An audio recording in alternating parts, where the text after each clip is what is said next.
Okay, so this is part two of me discussing my firefighting career. I'm gonna not have this as quite a long of a video.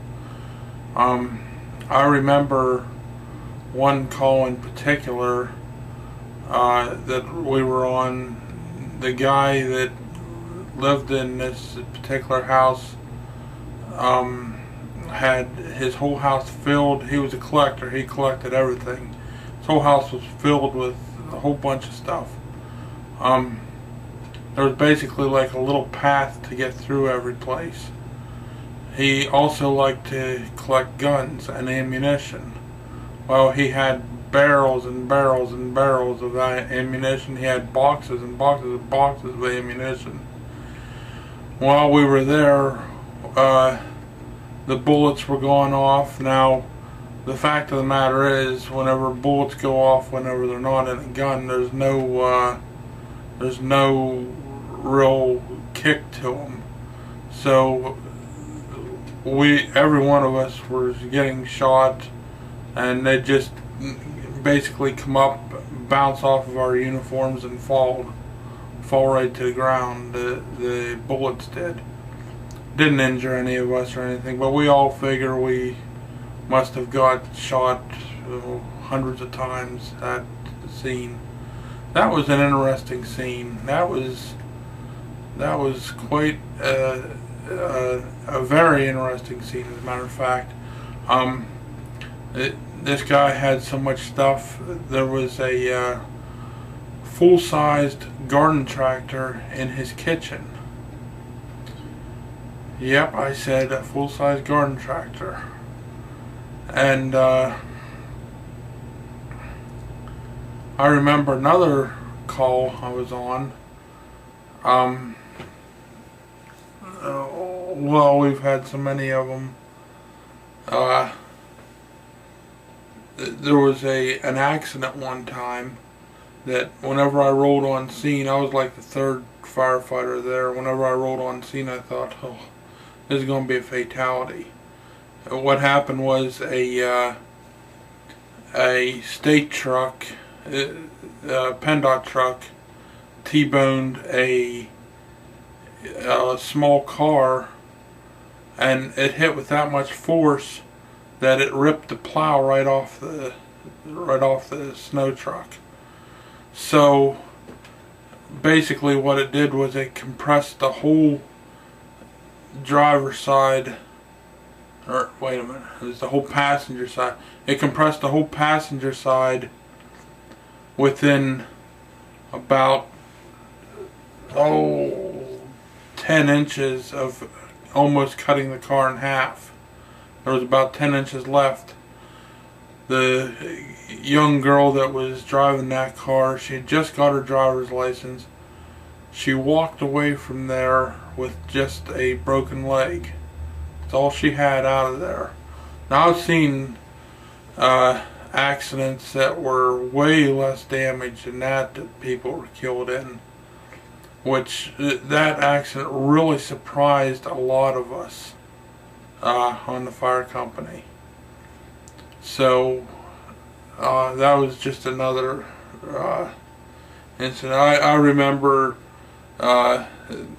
we took Santa Claus around for Christmas, and we had Santa Claus up on the fire truck and Mrs. Claus, and I was actually not driving that fire truck. I was driving another fire truck, a utility truck at the time, and what our job was to supply the other fire truck with candy.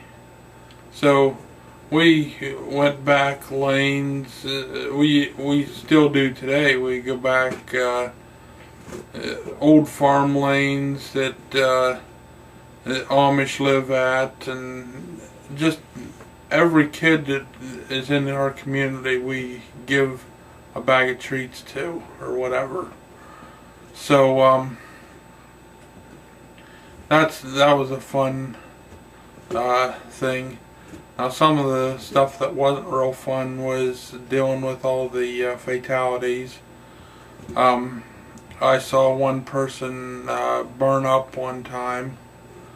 That was really hard for me. I saw, let's see here.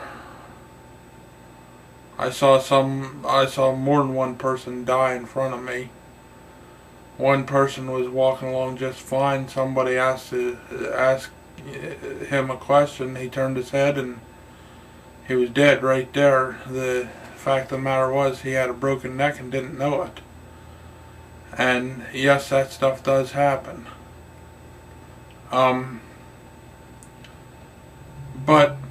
there was more fun stuff in the fire company than that I remember, more than tragedy. The brotherhood of the fire company is amazing. I mean, we would all lay down our lives for a brother, for anybody else. But what struck me as I was like awestruck was how a fellow firefighter, if a fellow firefighter would go down or someone was bothering him or something, not one, not two, but about 5 or 6 other firefighters was right over there helping that firefighter. If there was a problem at his house, we would help him out, him or her.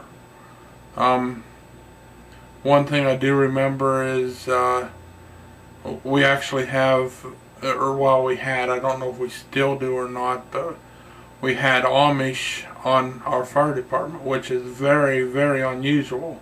We actually had 3 Amish at one time on the fire department.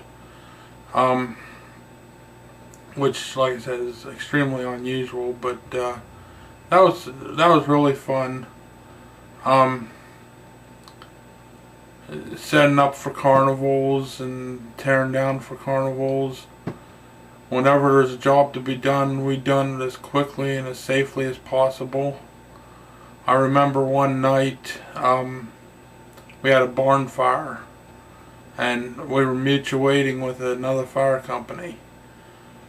And it was in the middle of the night, and it was winter time, it was freezing cold out, and this was whenever I was a rookie on the fire company. And I was standing there talking with one of the fire chiefs, and all of a sudden I didn't realize where I was standing at. I was standing right beside a manifold, which a manifold basically takes one large diameter hose and splits it up either into 2 large diameter hoses, or you can actually put I think 4 attack lines on one on one manifold. So the large diameter hose actually